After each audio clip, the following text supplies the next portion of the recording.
Welcome everybody to the last segment of Give Black. I am so happy that you've joined us. We have come so far, and we're closing out this season with something very special. You get to come inside and meet the BRIJ team and see who I have the pleasure of working with and who has helped to shape and mold what BRIJ is becoming.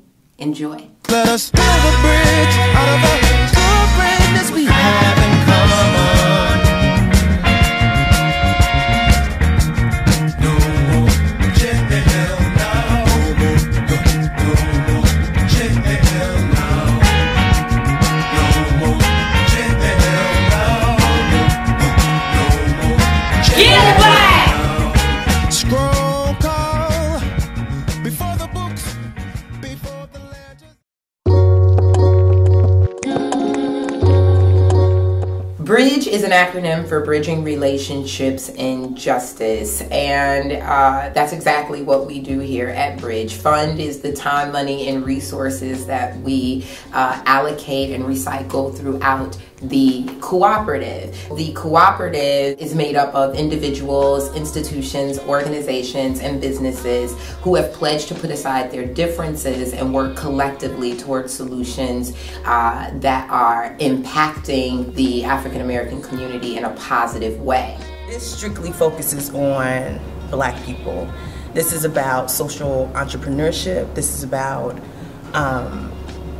helping people see that investment in others that look like them is investment in themselves. And so I can only speak about it from a local perspective. I have no idea if there are organizations similar to BRIJ across the country. What I do know is that what we're doing and how we're connecting with people via a sense of community weaving and using multiple areas as a way to connect folk, our people in particular, I think we're very unique in doing that here. BRIJ ties in so many different components. Oftentimes you have an organization that does a particular kind of work and they're religious based, or faith based, or they're, they have all of these different boxes that they're in, and BRIJ kind of skips over the box. Whatever your faith, whatever your sexuality, whatever, all we seek to do is to mobilize the Black community, to stabilize our community and get the dollars working where we need to see them work. And to me, that's what separates BRIJ from other organizations that are similar.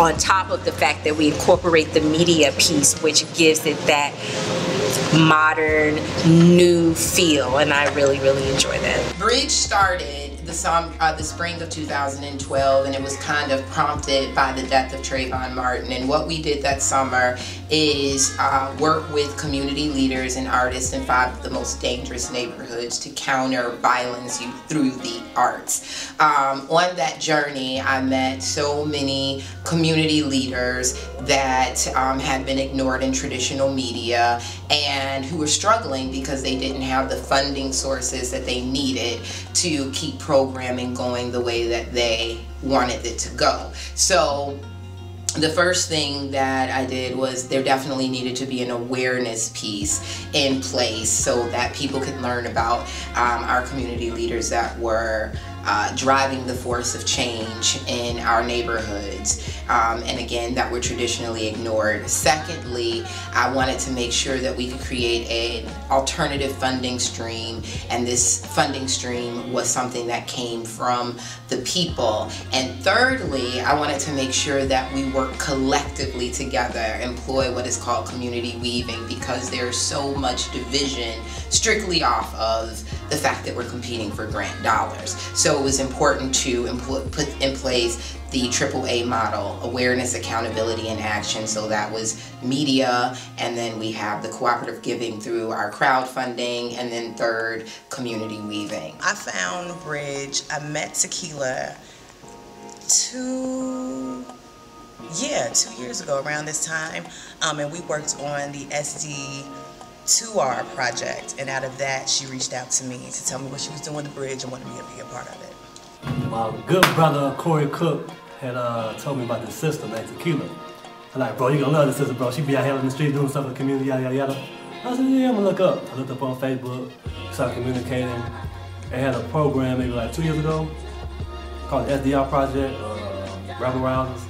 So we had like a little stop the violence intervention in Inglewood. I remember that. I found BRIJ quite by chance.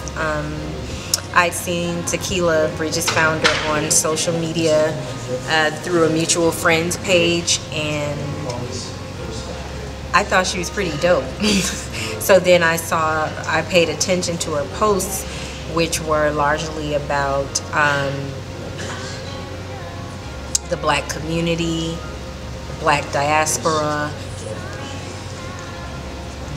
What can we do to advance the Black community, things along that nature. And then I saw that she had started an initiative called BRIJ, and I told her, well, I said, well, I don't have a lot of money and time is always scarce, but if there's something I could do to help you advance your vision, then let me know. And she did. I found about the BRIJ Fund through my friend Jessica Estelle Huggins. I went to one of her shows at the Street Level Youth Media off North and Ashland, and that's where I met Tequila.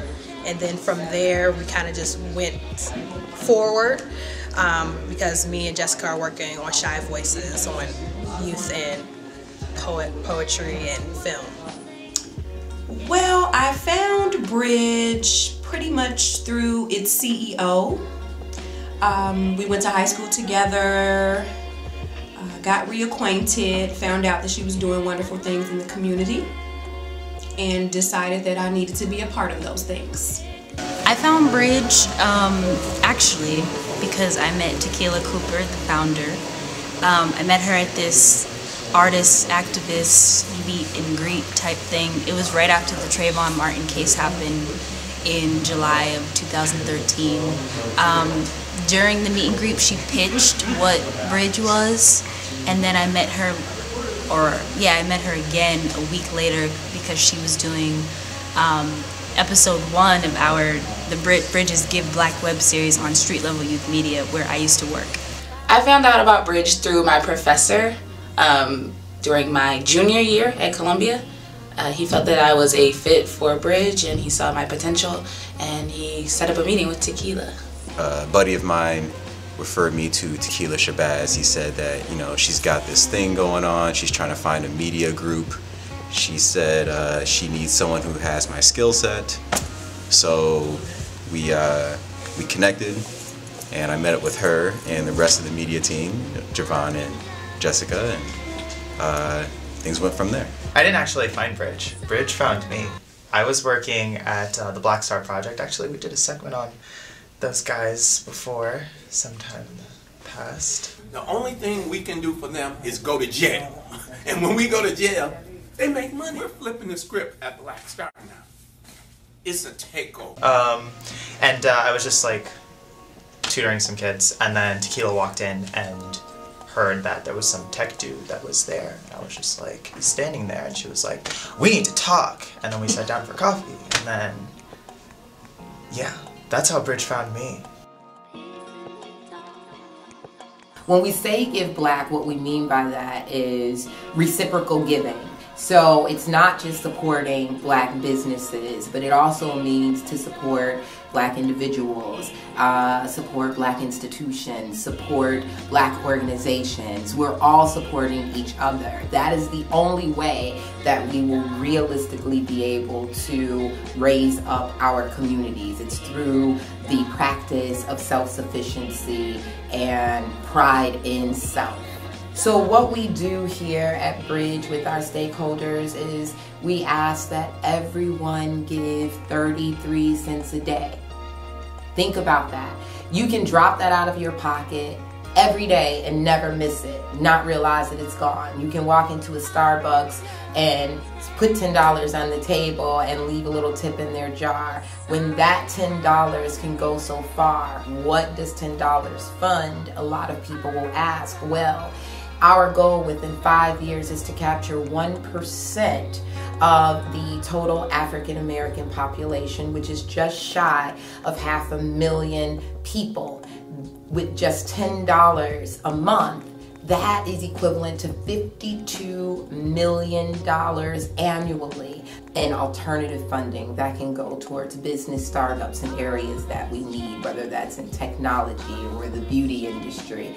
That can go into small homeschooling programs and urban agricultural programs, building grocery stores, building small charter schools, whatever that may be. The great thing about our stakeholder program is not only do they contribute the money each month, but they also are the ones that have the final say on how that money is being spent. Every single month when our stakeholders are putting money into the cooperative, once a year we send out a request for proposals to everyone in our cooperative beginning October of 2015, and we have specific things that we'll be looking for based on the information that we've gathered throughout the year.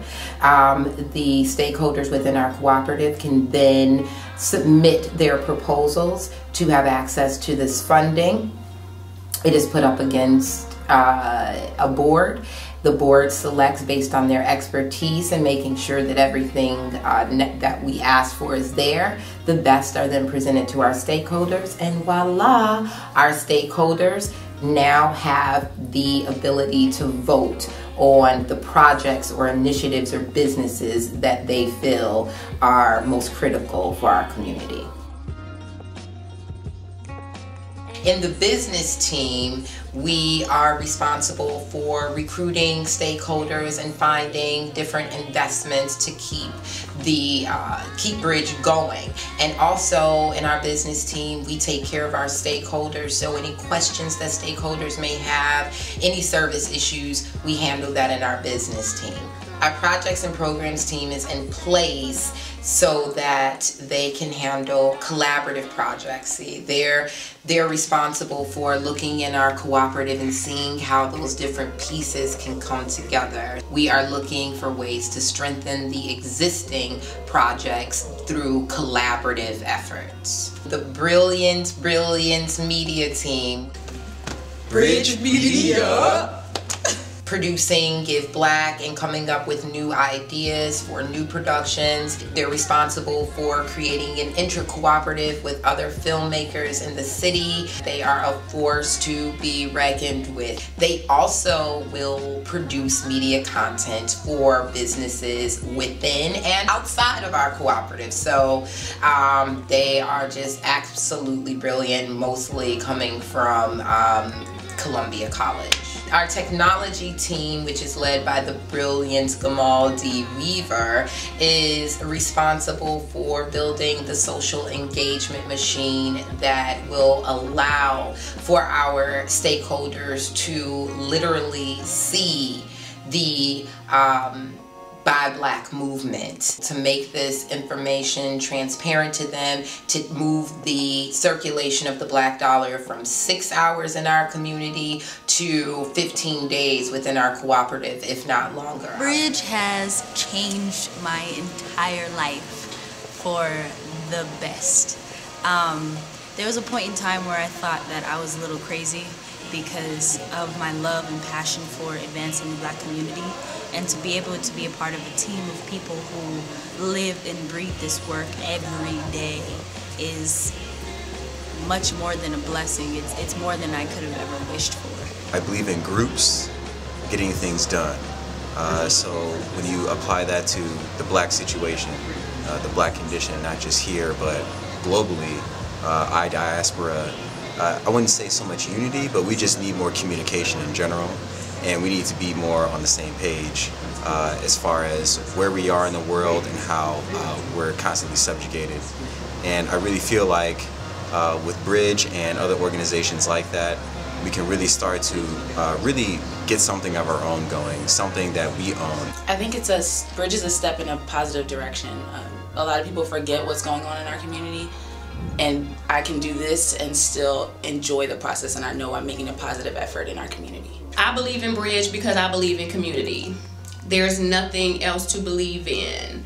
When you think about what BRIJ is doing, creating awareness, holding people accountable, trying to keep the Black dollar in the Black community, what else is there to believe in? BRIJ has definitely lived up to its commitment in community by partnering with other organizations and initiatives to further the vision. And not just BRIJ's vision, but the vision overall for Black people all over, especially this country. BRIJ is building out the Black community. So when you think about who else is building out the Black community, you could probably count all of those organizations on your fingers. Maybe. Maybe you can't even use all of your fingers. We've only just begun, so I don't even think we know what we can live up to. We're a year, not even quite a year in the game. So as is a human experience, it's something that shifts on the continuum, and so whatever we are supposed to or aiming to live up to will change, and I think as it changes, we will meet that challenge. If there is no knowledge of self, then how can there be pride? If there is no pride, then how can there be self-sufficiency?